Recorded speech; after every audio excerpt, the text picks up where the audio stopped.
Hi, Denise Spencer here with Kemp Real Estate. Well, Christmas is right around the corner. Today is December 18th, and I hope everybody's ready for Santa to come. I know I'm not.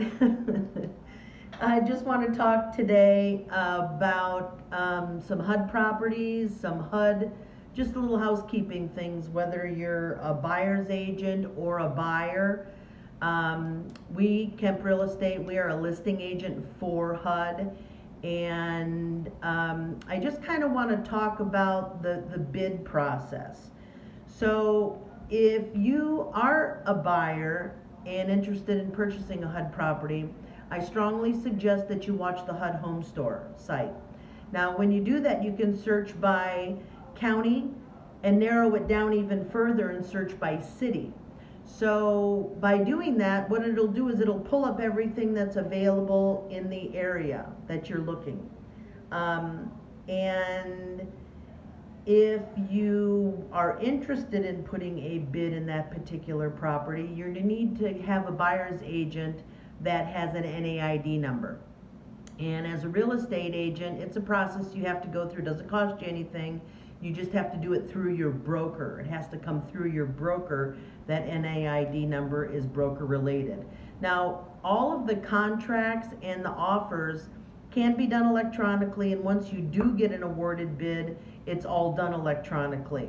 So a couple of things on your offer you want to keep in mind. If you really are interested in the property, as the listing agent for HUD, we have no idea how many offers go in, and there's two cycles. There's the exclusive, which when it first hits that HUD Home Store, it's an exclusive bidding cycle. And what that means is that it is only available for persons making it their primary residence as an owner-occupant, nonprofit organizations, and government entities. So those are the only three bidders that they'll be looking at. And you have to watch that timeline because they might extend it a day or two. If they don't feel like they have enough bids to negotiate, then they may extend it a little bit. And once those bids go in, then HUD sends notifications to those bidders if they want to negotiate or whatever until a bid is awarded. Now, once a bid is awarded, all right, it goes off the MLS and it's pending to the MLS and it's off the HUD Home Store site. So the buyer's agent's responsibility is to deliver the escrow check. That's got to be either a money order or a cashier's check to the listing agent's office. There gets to be some kind of confusion with that. It can't go to the title company. It can't go to the buyer's agent's office. It must be delivered to the listing agent's office. What the listing agent does at that time is we hold it. We hold it until HUD has a complete executed contract, and then we forward it on to the buyer's selected title company. Now that's another important piece of information that the buyer's agent must give to the listing agent when they deliver that earnest money is who's the title company. So it's really nice to know. I mean, sure, could we look it up, but we'd rather have it from you, the address and the contact person for the title company. Now, when you do submit your initial bid to HUD, I strongly suggest that you be sure to mark your bid for HUD to keep as a backup. So let's say you put in a blind offer, okay? You're an owner-occupant and you put in a blind offer.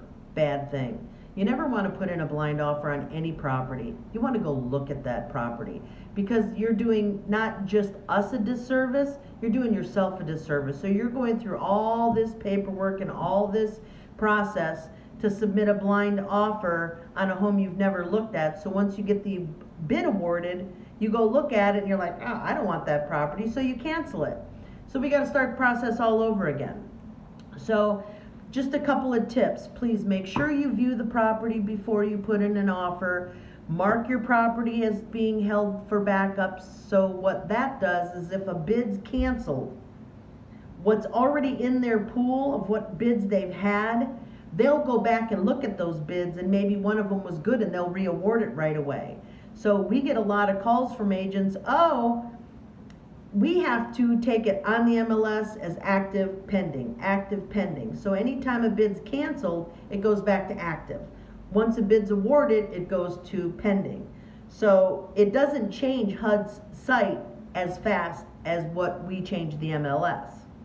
So you can't really add a bid to the HUD site unless it's on the HUD site. So if it's active in the MLS and not on the HUD site, that's telling me that HUD's still looking at the pool of bids that they have, and they may award it again. It's usually a day. If it comes back after a day, then you can put more bids in. The market's moving still pretty quickly. So if you do see something you like, get a hold of Kemp Real Estate. You know, we're HUD agents, so we know what's going on. We have our NEID number, and we'd be more than happy to help you. The information on the HUD Home Store site, there's a lot of good information available. If you tap on the amendments tab, it gives you the property condition report, it gives you a property inspection report, and all that's really good for you to look at when you're choosing a property. So let's be honest, some of these HUD properties aren't perfect move-in ready. Some of them don't need so much, and some of them need more than the other. So just please, if you could do anything, please don't make any blind offers, because it just is too much work for all of us. Well, here at Kemp Real Estate, we want to wish everyone a very Merry Christmas. Have a safe and happy holiday, and we'll see you next year. Take care, folks. Bye now.